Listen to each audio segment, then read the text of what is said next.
Shalom à tous et à toutes. Alors un Tzomkal, un bon jeûne d'abord pour tout le monde.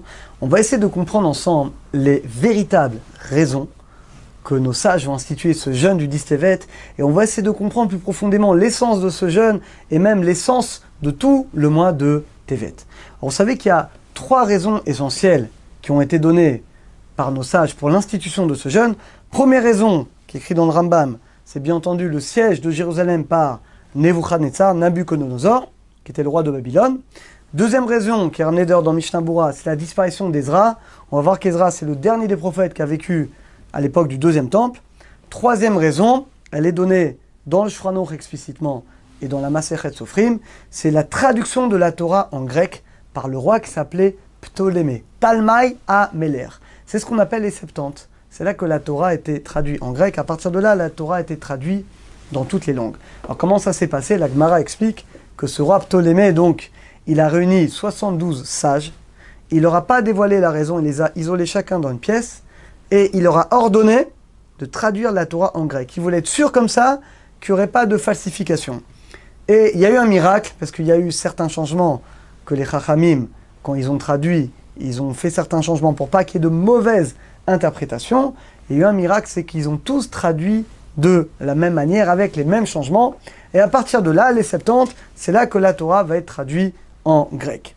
Ce qui est assez incroyable, c'est que la Gemara nous dit dans le traité Sofrim, ce jour-là où la Torah a été traduite en grec, donc tous ces événements se sont passés le 8, le 9 et le 10 Tevet. C'est 3 raisons. Donc chaque jour correspond à une raison. La Gemara dit d'ailleurs qu'il y a eu 3 jours d'obscurité. Il y a même des sages qui jeûnent 3 jours, le 8, le 9, le 10. Mais la halakha, vous le savez, nous on a l'habitude de jeûner, heureusement, que le dernier jour, donc que le 10 Tevet. Maintenant, la Gemara dit quelque chose de très dur. La Gemara dit le jour où la Torah a été traduite en grec, ce jour est aussi dur que le jour où il y a eu le Chet Hegel, la faute du veau d'or. Ça paraît exagéré quand même. Le veau d'or, vous vous rendez compte? Le veau d'or est la pire des fautes de notre histoire. Rachid dit sur place que toutes les punitions jusqu'à la fin des temps, il y a une partie qui correspond à la faute du veau d'or. Jusqu'à la fin des temps, on paye le veau d'or. Comment on peut comparer? En plus, personne n'est mort. Bon, ok, la Torah a été traduite en grec, mais on ne peut pas comparer même si c'est un malheur, on ne peut pas comparer ce malheur avec le Chet Hegel, avec la pire faute de notre histoire qui est la faute du veau d'or. Donc il faut qu'on essaie de comprendre de manière profonde quel est le lien entre la traduction de la Torah en grec et finalement le veau d'or. D'abord, il faut savoir que le grec, au-delà de la langue, il y a toute une philosophie derrière. Vous savez que les Grecs, bien entendu, on l'a dit à Hanouka, ils n'ont pas cherché à nous tuer, contrairement à d'autres ennemis. Eux, ils voulaient même la Torah, mais ils voulaient la traduire. Ça veut dire quoi? Ils voulaient la rendre une pensée intelligible pour tous. C'est-à-dire, d'après les Grecs, il y a la philosophie, les mathématiques, la physique, il y a la Torah. En fait, ce qu'ils voulaient, eux, c'est prendre la sagesse de la Torah, mais la couper de la source divine. C'est-à-dire que d'après les Grecs, effectivement, on peut étudier la Torah à l'université, même si on a des mœurs totalement dévoyées. C'est-à-dire que finalement, ça devient une intelligence, ça devient une sagesse qui est uniquement intellectuelle. Et c'est ça, finalement, la force de Yavan, c'est finalement de prendre les sagesses de toutes les nations, de les intellectualiser, et de le rendre accessible à tous. C'est la raison pour laquelle ils étaient effectivement intéressés. Ils étaient intéressés à la sagesse de la Torah. Et c'est pas pour rien, nous dit le Midrash dans Seder Olam, que l'année où Alexandre le Grand, vous savez que le roi, le premier roi, celui qui va fonder l'empire grec le plus grand, la Gemara dit qu'il régnait sur le monde entier, c'est Alexandre le Grand. Eh bien, le Midrash nous dit que l'année dans Seder Olam, l'année où Alexandre le Grand, il est devenu roi de la Grèce, eh bien, le dernier prophète Malachi est mort. Alors, il n'a pas tué physiquement Alexandre, n'a pas tué le dernier prophète. Mais c'est-à-dire qu'on ne peut pas faire coexister dans le monde à la fois la prophétie, le dévoilement d'Hachem, et une société comme ça qui va dominer le monde, qui au contraire veut couper tout ce qui existe de la divinité. Et c'est la raison pour laquelle finalement l'un ne peut pas aller avec l'autre. Et en raison des fautes des bénis Israël, les Grecs ayant pris le pouvoir, Alexandre va prendre le pouvoir, eh bien ça va tuer la prophétie, et ça va faire que maintenant Dieu, il va se dévoiler, mais de manière cachée. Plus de manière dévoilée. Quel rapport avec le veau d'or? Alors regardez. Concrètement, qu'est-ce qu'a fait le veau d'or, concrètement? Vous savez qu'avant le veau d'or, il y avait les premières tables de la loi. Vous savez tous, Moshe Rabbeinu, il est descendu avec les premières tables, et il les a brisées devant les bénis Israël. Et après, il va remonter 40 jours déjà pour obtenir le pardon, et encore 40 jours pour revenir avec les deuxièmes tables de la loi. Ça va être d'ailleurs le jour de Yom Kippour, où il va revenir une deuxième fois, il va redescendre une deuxième fois, et là il va redescendre le jour de Yom Kippour avec non seulement le pardon d'Hachem, mais surtout les deuxièmes tables de la loi. Donc pour nous, concrètement, la conséquence, c'est qu'on avait les premières tables de la loi, et après la faute du veau d'or, on a eu, entre guillemets, que les deuxièmes. Donc quelle différence entre les deux? D'abord, il y a une différence dans le texte, c'est que les premières tables, tout vient d'Hachem. C'est Hachem qui fabrique la table, et c'est Hachem qui écrit. Alors que dans les deuxièmes tables, qui va construire les deuxièmes tables? C'est Moshe Rabbeinu. Hachem va ordonner à Moshe Rabbeinu lui-même de construire la table, et Hachem va réécrire ce qu'il y avait sur les premières tables, il va l'écrire sur les deuxièmes tables. Qu'est-ce que ça change? Alors nous dit le Rav Dessler, la différence entre les premières tables et les deuxièmes tables, elle est immense, elle est incroyable. Les premières tables correspondent au peuple d'Israël qui est purifié. On sait que les tables de la loi correspondent au cœur. Vous savez d'ailleurs cette tradition des Géonim, que dans toutes les synagogues, regardez, on a découvert une synagogue il y a 2000 ans, il y a, vous savez, le dessin du Sefer Torah comme ça. Vous avez vu comment, regardez dans votre synagogue, on dessine les tables de la loi et on écrit les 10 commandements. Sauf que dans la Torah, c'est un carré. C'est un carré, c'est pas rond. Pourquoi on fait rond? Alors, dit le Rav Dessler, et c'est une tradition qui remonte au Géonim, parce que ça représente le cœur. Les tables de la loi représentent le cœur d'Israël. C'est pour ça qu'on leur donne une forme ovale, comme la forme du cœur. Ça veut dire, dit le Rav Dessler, au niveau des premières tables, on a déjà un cœur pur. C'est que les bénis d'Israël sont débarrassés des mauvaises midotes, des mauvais traits de caractère. La Torah, on ne l'oublie pas, elle est tout de suite gravée dans notre cœur. On a un niveau divin. Alors qu'avec les deuxièmes tables, c'est pas pareil. Là, qui va construire les deuxièmes tables? C'est Moshe Rabbeinu. Donc déjà, c'est pas du 100% divin. C'est 50% Hachem, 50% Moshe Rabbeinu. Il y a un homme, même si c'est Moshe Rabbeinu, mais c'est tout de même un homme qui va les fabriquer. Deuxième table de la loi, dit le Rav Dessler, c'est une sorte de synthèse entre l'homme et Akadosh Baruch Hu. Si finalement, les deuxièmes tables, elles sont plus à notre niveau. Mais le problème, c'est que ces deuxièmes tables, c'est à nous de faire le travail. C'est qu'au niveau des deuxièmes tables de la loi, notre cœur, il n'est pas purifié. C'est Moshe Rabbeinu, c'est un homme qui va sculpter les deuxièmes tables. C'est-à-dire que nous-mêmes, on doit sculpter notre cœur. Nous-mêmes, on doit réparer notre cœur. On doit réparer nos mauvaises midotes. On doit graver nous-mêmes la Torah dans notre cœur. Avant, la première table, tu étudies une parole de Torah, elle est gravée dans ton cœur jusqu'à ta mort. Aujourd'hui, vous savez combien il faut répéter, combien pour rentrer et l'intégrer et le vivre. Ça demande beaucoup de travail, de répéter, de réfléchir, de faire entrer dans le cœur. Ça, c'est la différence entre les premières tables et les deuxièmes tables. Les premières tables, c'est 100% divin. Les deuxièmes tables, c'est après la faute. Donc maintenant, c'est une synthèse entre l'homme et Dieu, et c'est à l'homme de faire le travail. Regardez, c'est exactement la différence entre la Torah avant d'être traduite en grec et la Torah après être traduite en grec. La Torah, tant qu'elle n'est pas traduite, elle est 100% divine. La Torah, évidemment, elle est à 100%. Toute la Torah écrite, la Torah, tout est divin. Et le problème, vous savez où il est? Quand on va traduire la Torah en grec, et c'est ce qu'ils voulaient les Grecs, la Torah, elle devient une science comme les autres, Chas v'Shalom. Elle devient une philosophie de vie. Elle devient une matière qu'on peut apprendre à la fac. Elle devient une connaissance. La Torah, c'est pas une connaissance. La Torah, c'est la vie. Mais là, finalement, on peut étudier la Torah, même si on n'applique pas. Alors là, c'est ça, finalement. La Torah, elle a chuté. Quand la Torah, elle était traduite en grec, la Torah, finalement, elle s'est affaissée. Elle a baissé niveau. Elle est passée d'une Torah 100% divine à une Torah habillée avec des vêtements d'homme. Et c'est ce que voulaient les Grecs. Les Torahs, ils voulaient justement la sagesse de la Torah en déconnexion totale avec le maître du monde, avec Akadosh Baruch Hu. C'est-à-dire que je peux être un grand sage de la Torah, d'après Avan, même si je ne la respecte pas. C'est impossible d'après nous. Mais d'après les Grecs, c'est possible. C'est ça, maintenant on comprend la comparaison. De même qu'avant le veau d'or, on avait les premières tables, on avait un cœur pur, on était réparé. Avec le veau d'or, on est passé aux deuxièmes tables. On a réduit de niveau. On a un niveau maintenant beaucoup plus d'hommes. On doit travailler pour faire entrer, graver la Torah dans notre cœur. C'est pareil. Le jour où la Torah était traduite en grec, quelque part on a perdu l'origine 100% divine de la Torah. Maintenant la Torah, elle est devenue accessible à tout le monde. Maintenant n'importe qui peut étudier, même enseigner la Torah, même s'il n'a pas de morale, même s'il ne va pas respecter tout ce qui est écrit dans la Torah. Quelque part la Torah, elle a baissé.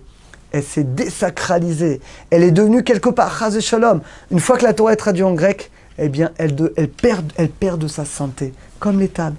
Comme les deuxièmes tables ont perdu de leur sainteté vis-à-vis des premières tables, eh bien la Torah, elle va perdre de sa sainteté. C'est la raison pour laquelle nous dit la Gemara, le jour où la Torah a été traduite en grec, donc elle est désacralisée, elle a perdu de sa gdoucha, de sa sainteté, et bien finalement c'est comme le veau d'or. Parce que quand on est passé des premières tables aux deuxièmes tables, c'est pareil. On a baissé niveau, on a perdu beaucoup de gdoucha. Et on comprend maintenant le rapport avec la mort du dernier prophète. Regardez, quelle est la différence entre un monde avec la prophétie et un monde sans prophétie? Imaginez un monde avec le prophète, c'est extraordinaire. Parce que le prophète, il annonce des choses, ces choses se réalisent. Le prophète, c'est le dévoilement d'Hachem dans le monde. Tout le monde reconnaît le prophète. Une fois que le dernier prophète est mort, Ezra, c'est qui Ezra? Le Radak, regardez le Radak et le Ibn Ezra, au tout début de Ezra et de Mélachi, il dit, et Mélachi zo Ezra. Ezra, c'est Mélachi, c'est la même personne. C'est-à-dire qu'en réalité, Ezra, le scribe, qui a aidé à la reconstruction du deuxième temple, eh bien c'est lui, le prophète Mélachi. Donc le dernier prophète, c'est Ezra. Donc quand Ezra est mort, il n'y a plus de prophétie dans le monde. Eh bien, un monde avec prophétie, un monde sans prophétie, c'est quoi? Eh bien, vous l'avez compris, c'est un monde qui baisse de niveau. C'est un monde qui va perdre la gdoucha. Comme le passage des premières tables aux deuxièmes tables. C'est exactement pareil. Et le troisième malheur, c'est le lien avec les trois malheurs. C'est quoi le troisième malheur? C'est bien entendu le siège de Jérusalem. Comment l'ennemi, il peut faire le siège de Jérusalem? Jérusalem, c'est la ville où la présence divine est dévoilée. Udvar Hashem, Mirushalayim, la parole d'Hachem, elle sort d'où? De Yerushalayim. C'est là où il y a les miracles tous les jours dans le temple. Comment il peut l'assiéger? Vous savez pourquoi il a pu assiéger? Comment Nebuchadnezzar a pu assiéger Jérusalem? C'était la preuve que la présence divine n'était plus à Jérusalem. Elle était partie. À cause des fautes d'Ibn Israël, il n'y avait plus la présence divine dans le temple, il n'y avait plus la présence divine à Jérusalem. C'est la raison pour laquelle il a pu conquérir, il a pu déjà faire le siège de Jérusalem. Eh bien, un monde avec la présence divine dans Jérusalem et un monde sans présence divine, eh bien, Jérusalem elle-même, elle s'est affaissée. Elle a perdu de sa gdoucha. Et c'est ça finalement, le lien entre ces trois raisons qui existent, qui expliquent finalement l'institution de ce jeûne. On a dit à trois raisons, mais si on réfléchit, c'est une seule raison. C'est à chaque fois pareil. Regardez, soit c'est la Torah qui a été traduite en grec, et donc on a dit la Torah était profanée, elle a perdu de la gdoucha, comme quand on est passé des premières tables aux deuxièmes tables. Deuxièmement, le dernier prophète, Ezra ou Mélachi, c'est le même, il est mort. Un monde sans prophétie, le monde entier va baisser, va perdre de sa gdoucha, Hachem il est caché. Et troisièmement, il y a plus de présence divine à Jérusalem, et donc finalement, Nebuchadnezzar, il peut faire le siège. Et bien finalement, c'est ça le lien avec ces trois raisons. Ces trois raisons, en réalité, c'est une seule raison. C'est qu'on a perdu la gdoucha de la Torah. On a perdu la gdoucha d'Akadosh Baruch Hu. On a perdu la gdoucha de la prophétie. Et le monde, il était là, et bien malheureusement, on a beaucoup baissé. Ça, c'est les trois raisons essentielles pour lesquelles justement on jeûne durant le Dis Tevet. Maintenant, plus globalement, comment on peut comprendre que ce jeûne tombe pendant le mois de Tevet? Vous savez que dit le Harizal, il y a 3 mois qui sont très mauvais pour le peuple d'Israël, qui appartiennent à Esav. C'est des mois qui appartiennent aux forces du mal. Et parmi les 3 mois, il y a bien entendu Av, Tammuz, et il y a le mois de Tevet. Effectivement, c'est le mois où il y a le jeûne du Dis Tevet. Vous savez, dans le Sefer HaYetzira, c'est le livre le plus vieux qui existe, qui a été écrit par qui? Par Avraham Avinu, donc bien avant le don de la Torah. Terminé, compilé par Rabbi Akiba. Et là-bas, dans ce livre, il dévoile que chaque mois, il y a 12 mois. Chaque mois correspond à une tribu, également à une lettre, à un membre. Est-ce que vous savez le mois de Tevet? Et ça va nous aider à comprendre l'essence du mois. À quelle tribu correspond le mois de Tevet? Vous savez à quelle tribu? À la tribu de Dan. Tiens, c'est intéressant. Pourquoi Dan? Alors d'abord, Dan, on voit que c'est la tribu la plus basse au niveau spirituel. Rachid le dit clairement. Rachid d'ailleurs, qui vont être les 2 personnes qui vont être choisies pour confectionner le Mishkan. Alors il y a Betzalel, qui est de la tribu de Yehuda. Rachid dit c'est la plus grande des tribus, c'est le roi. Il y a Oliav, qui est de la tribu de Dan. Rachid dit c'est la plus basse des tribus. Ça veut dire pour construire le Mishkan, on a voulu associer la plus grande des tribus Yehuda à la plus basse. Alors vous allez me dire, mais en quoi Dan il est plus bas? Alors, regardez, je vous lis un passou qui est dur.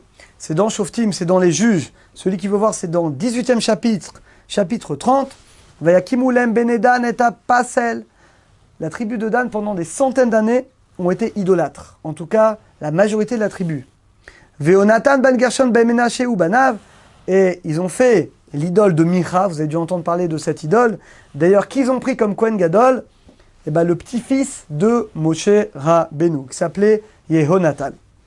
Ayu Kohanim les Shevet Adani ad Yom Galut Aretz. C'est terrible. La Torah nous dévoile que pendant des centaines d'années, la tribu de Dan, en tout cas la majorité de la tribu, s'adonnait à l'idolâtrie. Ils ont même pris Kohen Gadol de leur idolâtrie qu'on appelait Micha, ils ont même pris le petit-fils de Moshe Rabbeinu pour dire voilà, on va prendre le top de la sainteté et on va le mettre dans l'impureté. Dan représente le maillon faible du peuple d'Israël. Et c'est pour ça qu'il est lié justement au mois de Tevet. Mais attendez, c'est grave ce qu'on est en train de dire. On parle d'une des 12 tribus d'Israël. Dan, il a forcément quelque chose d'exceptionnel, parce qu'il fait partie du peuple d'Israël. Il a une qualité Dan extraordinaire qu'on ne va pas retrouver chez les autres. En tout cas, qui est très très forte chez lui. On va la trouver, c'est simple, dans la bracha justement que Yaakov Avinu va donner justement à Dan. Parasha Vayechi. Quelle est la bracha qu'il va donner à Dan? Il y a un passouk extraordinaire qui dit « Lishuratecha kiviti Hashem » En toi, j'espère la Géoula. Dan va représenter plus que tout le monde l'espoir dans la délivrance. Pourquoi? Vous savez pourquoi? Celui qui est déjà au top, il a déjà tout. Il n'a pas tellement besoin de la Géoula. Prenez Yehuda. Yehuda, il a tout. Et il est le roi. Il a tout ce qu'il veut. Donc finalement, pour Yehuda, la délivrance, c'est pas quelque chose d'indispensable. Mais pour Dan, il sait qu'il est bas spirituellement. Il sait qu'il est beaucoup plus bas que les autres tribus. Il sait qu'il a un grand Etzara d'idolâtrie, beaucoup plus que les autres. Donc, qui c'est qui va vouloir encore plus prier amener la Géoula? Justement celui qui a des problèmes. Celui qui sait qui est pas bien. Et paradoxalement, Dan est la tribu la plus faible spirituellement. Mais paradoxalement, c'est elle qui a le potentiel le plus grand d'amener la Géoula. C'est la raison pour laquelle l'espoir dans la Géoula, qui va avoir cette bracha? Dan. L'Ishuratecha kiviti Hashem. Je mets mon espoir en toi. Rashi dit, on parle du Mashiach. Et Rashi nous dit qu'on parle de quoi? Yaakov Avinu, il a vu Shimshon, vous savez, Samson et Dalila. Il vient de quelle tribu? Il vient de la tribu de Dan. Et Yaakov pense au début qu'il était le Mashiach. Regardez, si on prend la vie de Shimshon, de Samson, c'est exactement ça. Ah, c'était quelqu'un de très grand. Malheureusement, il a fauté avec ses yeux, avec Dalila. Et finalement, les Philistins vont lui crever les yeux. Ils vont le prendre comme esclave. Mais comment ça va finir? Vous le savez, ses cheveux vont repousser, et finalement, Zochena, il va prier à Kadosh Baruch Hu, et finalement, il va faire tomber, il y avait une grande fête avec tous les Philistins, il va faire tomber les poteaux, il va tuer des centaines d'ennemis, il va mourir en Kiddush Hashem. Regardez, Shimshon, c'est quoi? C'est faire sortir la lumière de l'obscurité. Eh bien, c'est ça la tribu de Dan. La tribu de Dan, c'est faire sortir la lumière de l'obscurité. Et c'est pour ça, c'est ça le mois de Tevet. Et maintenant, vous comprenez pourquoi Hanouka, tombe forcément Hanouka, pendant également le mois de Tevet. Le mois de Tevet, c'est vrai que c'est un mois qui est obscur.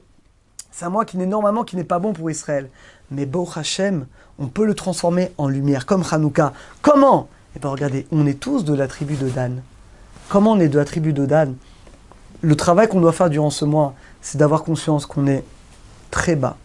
On est très bas spirituellement. On est très loin de ce qu'on devrait être. On est loin d'être tzadikim. On est loin de faire ce qu'on doit faire. Mais justement, quand tu as cette conscience, ça te réveille pour prier à Kadosh Baruch Hu, pour implorer Hachem. Hachem, envoie-nous la Géoula. Aide-nous à grandir. Aide-nous à devenir des tzadikim. Si on fait ça, on devient la tribu de Dan. Et si on devient la tribu de Dan, quelle tribu va amener la Géoula? Eh bien, c'est Dan.